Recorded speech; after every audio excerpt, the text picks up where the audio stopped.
Dear students, Assalamu alaikum warahmatullahi wabarakatuh. This is Arfat Mujib from FEI Higher Secondary Institute. Today I am with chapter Why Do We Fall Ill, and this is chapter number 3rd and includes in term first syllabus. And in this chapter today, what my topic today to discuss is health and disease. Health जो term है इसको कैसे define करें और disease जो है उसको कैसे डिफाइन करें. This is the first lecture of about this chapter and includes in term first examination. तो यहाँ हम हेल्थ जो है, हेल्थ मीन सेहत. जब हम सेहत में हो तब कहा जाता है this word as health is a wealth. जब हेल्थ हो तभी तो वेल्थ हो, वो काम आ सकता है. यहाँ पे जो हेल्थ है, हेल्थ क्या किस लिहाज से वन शुड बी हेल्दी, मतलब fit for doing something, ability to work, ability to perform job, ability to think, मतलब बहुत सारे इसमें आएंगे. मतलब if a person is in a health, that means that should be it is a state of, it is, we can define it is a state of physically well-being. Physically, it is a state of physically, mentally and socially well-being. Socially well-being, जब एक person वो physical तौर भी ठीक है और mentally तौर, दिमागी तौर भी, उसके दिमाग के तवाज़ुन भी ठीक हो और फिर वो सोसाइटी में एडजस्ट हो पाएगा, देन ऑटोमेटिकली ही और she could be socially well being. वो हम कहेंगे in this term there are the three words. It refers to that one, a person should be physically and mentally and socially adjustable, and it should be perfect. So therefore, if a person if a person is in a good health, if a person is in a good health, then we can say his diet should be balanced. His diet should be balanced diet. How we keep our health good and sound? By taking balanced diet, number one. Number two, that include should be personal hygiene. It should he should have has personal hygiene. और यहाँ पे इसको हम avoid नहीं कर सकते, clean environment, clean surrounding, clean environment. वो तभी पर्सनली हाइजीन रह सकता है जब उसका वातावरण जो सराउंडिंग है वो कम से कम क्या हो, वातावरण वो साफ हो. तो यहाँ पे और पॉइंट्स में चाहता हूँ ऐड करने को, जिसके कारण हम there is possibility to have a good health, and these are the ways. And there should be a proper exercise, proper exercise. There should be a meditation, and meditation. बहुत सारी चीजें हैं जिनके कारण हमारा जो हेल्थ है उसको हम गुड एंड साउंड रख पाएंगे. Then good and sound health here refers to we should be free of diseases. We should be free of diseases when we have a balanced diet. Our diet contains the rich amount of carbohydrates, proteins, fats, vitamins, minerals, rough edges. Personal hygiene means there is a cleanliness, individual cleanliness होनी चाहिए, और हमारा जो surrounding है, environment, वो clean होना चाहिए. As we are directly in contact with directly and indirectly contact with our environment. And there should be a proper exercise, and we should pray Almighty Allah, and we should pray the Allah 5 times Allah, and other religions equally should pray, worship. And in when you you have a worship, you are cleaning, you should be, you should clean yourself first of all before you go to any meditation or the worshipping. Then worship, यहाँ देखिए इस तरह हम या avoid, हमें ज़्यादा से ज़्यादा आज करना चाहिए, अवॉइड बैड हैबिट्स, हमें गंदी जो आदत हैं उसको अवॉइड करना है। That means taking the smoke track. आज जो यूथ है, दीज डेज द यूथ जो है they are tracking the drugs, they are taking the, जिसके कारण उनकी जो सेहत है वो बिगड़ती है। तो उस चीज़ को अवॉइड करने के लिए उस मतलब बैड जो हैबिट आदतें हैं हमें उनको अवॉइड ही करना है, छोड़ना है। तो इस तरह हमारा जो हेल्थ होगा वो गुड एंड साउंड होगा। तो इस तरह मैंने हेल्थ जो है इसको डिफाइन किया है, और बहुत सारे कारण भी है जिससे हम अपना सेहत का ख्याल रख सकते हैं। जब हमारा सेहत हो तभी तो हम मेंटली तौर तवाजुन भी ठीक हो सकते हैं। We should not be under the depression, under the any pressure, under any threat. That means we should be broad minded towards any way. We should always have a positive outlook. Also the positive to be positive outlook also it points to be a good health. ये भी एक कारण भी है। तो यहाँ हम दूसरा जो टर्म इसमें हम डिस्कस करने जा रहे हैं, that is a disease। यहाँ डिजीज को dis plus is, EASE, that means disease, that means one is discomfort।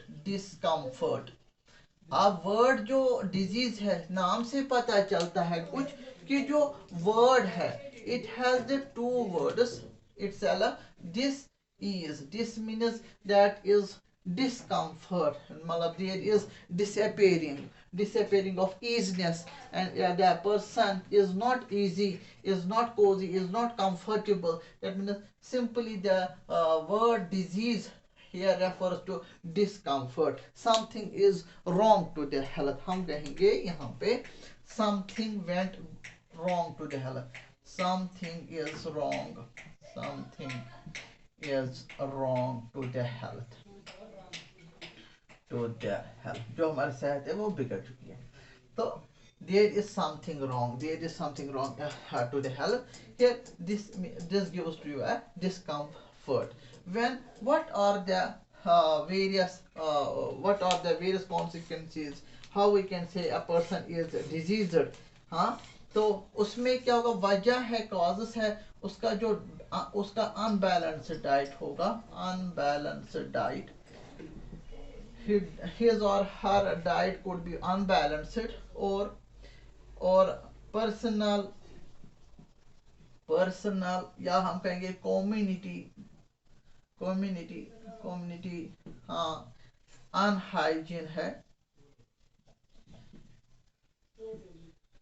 and there is malfunctioning of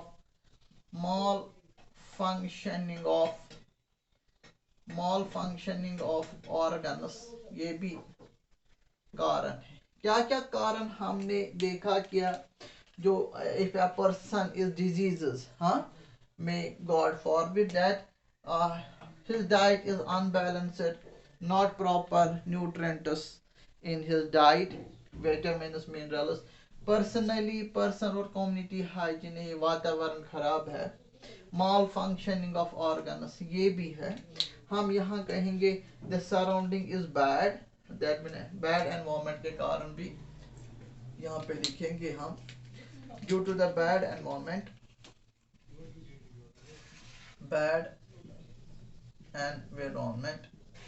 बहुत सारे डिजीजेस, हाँ, airborne diseases है, waterborne diseases है। if our surrounding, our environment is polluted, so there is a chances of getting the airborne disease, waterborne diseases, foodborne diseases, तो बहुत सारे soil borne diseases। तो वातावरण का साफ होना भी लाजमी है ताकि हम फ्री फ्रॉम द डिजीजेस रहे। तो डिजीजेस जो या हम और भी कारण, if a person has bad habits में आएंगे So taking smoke, he is a smoker, and taking the uneven drugs, and uh, his way of eating is not right. uh, uh, तो ये बहुत सारे चीजें जो है जिसके कारण उसकी बैड हैबिट जिसके कारण अपने सेहत को वो बिगड़ देता है। वो ज्यादा क्या है, ज्यादा गुस्से में रहता है, डिस्कम्फर्ट रहता है under the pressure, under the citrus रहता है, अंडर अंडर सिट्रस, या एक या किसी परेशानी में भी है, एंजाइटी। तो ये भी कारण है जिसको उसको एक्सटर्नली प्रेशर से, there could be external pressure. तो हम नहीं कह सकते क्या मतलब प्रेशर ना हो, एक्सटर्नल प्रेशर ना हो, प्रेशर तो आते ही रहते हैं सोसाइटी के लिहाज तो, और फैमिली में तो किसी भी कारण प्रेशर आ सकते हैं। को हमें चाहे we should be positive and we should have a positive approaches, we should overcome those pressure जो हम प्रेशर में है, जिसकी वजह है कि डिप्रेशन में आ सकता है, एंजाइटी, इमोशनल हो सकता है, तो सेहत बिगड़ जाएगा। ज़्यादातर हमारा नर्वस सिस्टम जो है वो अफेक्टेड होता है या स्मोकिंग या अल्कोहल लेने से। Alcohol, taking alcohol is also a bad habit. तो इसको जो चीज़ नहीं लेना चाहे वो लेते हैं, तो बॉडी जो है ऑर्गन कभी कभार वो काम करना छोड़ देता है, हमारा सेहत जो है वो बिगड़ जाता है। और यहाँ पे और भी कारण है, लैक ऑफ एक्सरसाइज। आप एक्सरसाइज नहीं कर रहे हो, लैक ऑफ एक्सरसाइज, और आपका लाइफ स्टाइल जो है वो भी डिसरप्टेड है। हाँ, वो भी डिसरप्टेड है। उसके कारण भी बहुत सारे जो डिजीज है, हाँ, या आपका जो पर्सनल बिहेवियर वो सही नहीं है, पर्सनल बिहेवियर वो सही नहीं है, उससे भी डिजीजेस लग सकती है। तो आप एड्स लीजिए, एड्स ऐसा एक वायरल डिजीज है, तो when you have unknown sex partner, you have sex with that, तो उस कदर भी डिजीज लग सकती है, बहुत सारे डिजीजेस। तो यहाँ पे जो HIV एड्स वायरस है वो भी एक जो पर्सन जो लाइफ स्टाइल उसका जो बिहेवियर है वो थोड़ा ऑकवर्ड है, तो उसके कारण भी हम उसमें बिल्कुल, हाँ बिल्कुल हम उसमें ध्यान नहीं दे देते, हम बिल्कुल अनअवेयर रहते हैं उन चीज़ों में, तो डिजीज अनइवनली लगती है and certainly it take place to our body. तो therefore this is the term disease. I talk about disease is simply when there is something wrong to the health, and our body is not properly functioning, there is something mistake within the organ outside of the body, and there later on we study about the types of diseases. We have intrinsic diseases and extrinsic diseases. In the next lecture we talk about the diseases which those are. So I hope you understand about the term health and the diseases. Thank you very much.